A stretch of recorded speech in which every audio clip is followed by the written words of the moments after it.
I am confused. Being philosophically consistent and being a very honest person, I'm sure you can tell me where God came from.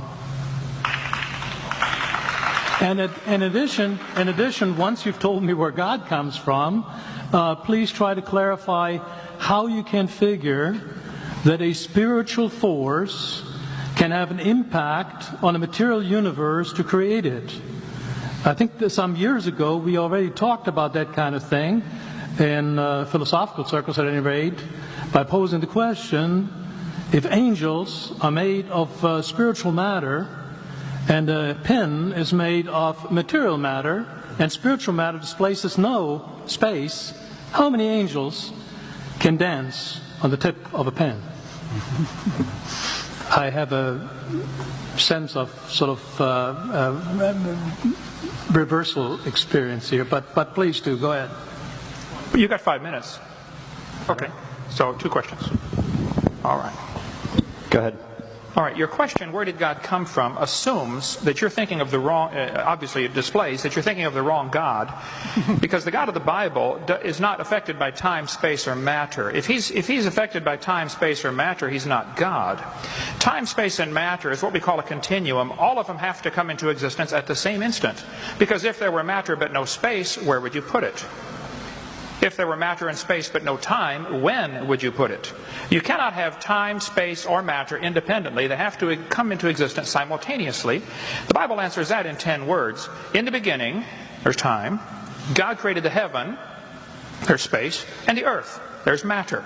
So you have time, space, matter created, a trinity of trinities there. Just, time is past, present, future. Space has length, width, height. Matter has solid, liquid, gas. You have a trinity of trinities created instantaneously. And the God who created them has to be outside of them. If he's limited by time, he's not God. The guy who created this computer is not in the computer. He's not running around in there changing the numbers on the screen, okay? The God who created this universe is outside of the universe. He's above it, beyond it, in it, through it. He's unaffected by it. So the concept that a spiritual force cannot have any effect on a material body, well then I guess you'd have to explain to me things like emotions and love and hatred and envy and jealousy and rationality.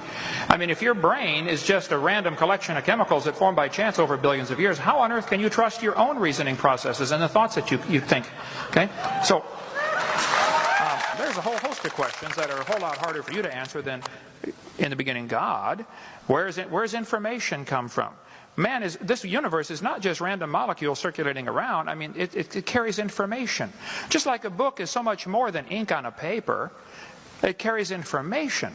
And the DNA is more than just chemicals. It's information. So the evolutionist never answers the question, where did this information come from? Where did the energy come from? Where did the matter itself come from? And you gripe about my belief. I believe by faith in the beginning God. I know, I admit I don't understand that. But you believe hundreds of things by faith. You don't even understand that you're believing by faith. You think matter is either eternal or can create itself. Well, that's the 2 choices. How did matter get here? The world is here. Where did the matter come from? Did it just happen by itself? Or is it all just imaginary? We're not really here at all. You're faced with the option of, we're not really here, this is all just our imagination, or it had a beginning, or matter is eternal, which is both of the second 2 options are in violation of the obvious laws of thermodynamics. Matter doesn't create itself. And everything degrades over time. So either it had a beginning or it didn't. If it had a beginning, then what was before the beginning? I mean, there's so many thousands of things you take by faith. I say in the beginning God, and you say, well, this matter somehow either was always here or created itself. And then this matter somehow became alive. And then this first living thing learned how to reproduce. And then it learned how to make something other than its kind. I mean, even though nobody's ever seen that, nobody's ever seen a dog produce a non-dog. Or you mentioned about, the fact that a wolf and a fox and a dog coming from a common ancestor off Noah's Ark in only 4,400 years. For heaven's sake, you believe they came from a rock. I mean, come on. I don't think my theory is that silly at all. So, if my answer to your question is still the same, I believe in the beginning God. I do take that by faith. Here's the major difference that I don't think you're going to understand. I admit mine is a religion. They do not admit theirs is a religion. They want you to think what they believe is science, and all of you should pay for their religion to be taught in this university. And that's the situation we have today, and that's unfortunate. There have always been situations where the majority taught something. I mean, in the Soviet Union 15 years ago, if you stood up and said, hey kids, I don't believe in communism, I think capitalism is a better system, you would be in Siberia if you survived. And here in Emory University, if you stood up in your classroom and said, I don't believe this evolution theory is true, I think it's pretty obvious there must have been a designer to this system, you would be in intellectual Siberia. You would lose your job. It has happened to hundreds of teachers, just simply for standing up and say, look, I think the evidence is here, folks. There must have been a designer. If I asked you to explain how computers came to be, but you cannot use man as your answer, I only want a purely naturalistic explanation for the origin of computers. Purely naturalistic. The answer has to lie within the computer.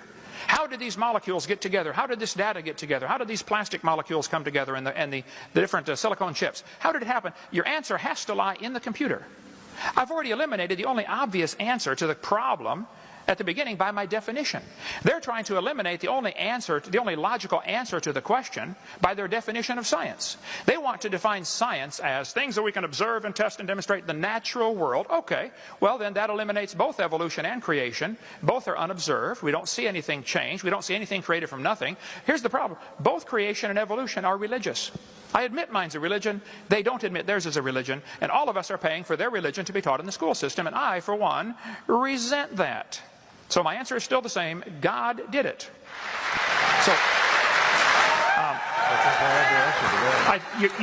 your question, where did God come from, is assuming a limited God. And that's your problem. The God that I worship is not limited by time, space, or matter. If I could fit the infinite God in my 3-pound brain, he would not be worth worshiping, that's for certain. So that's the God that I worship. Thank you.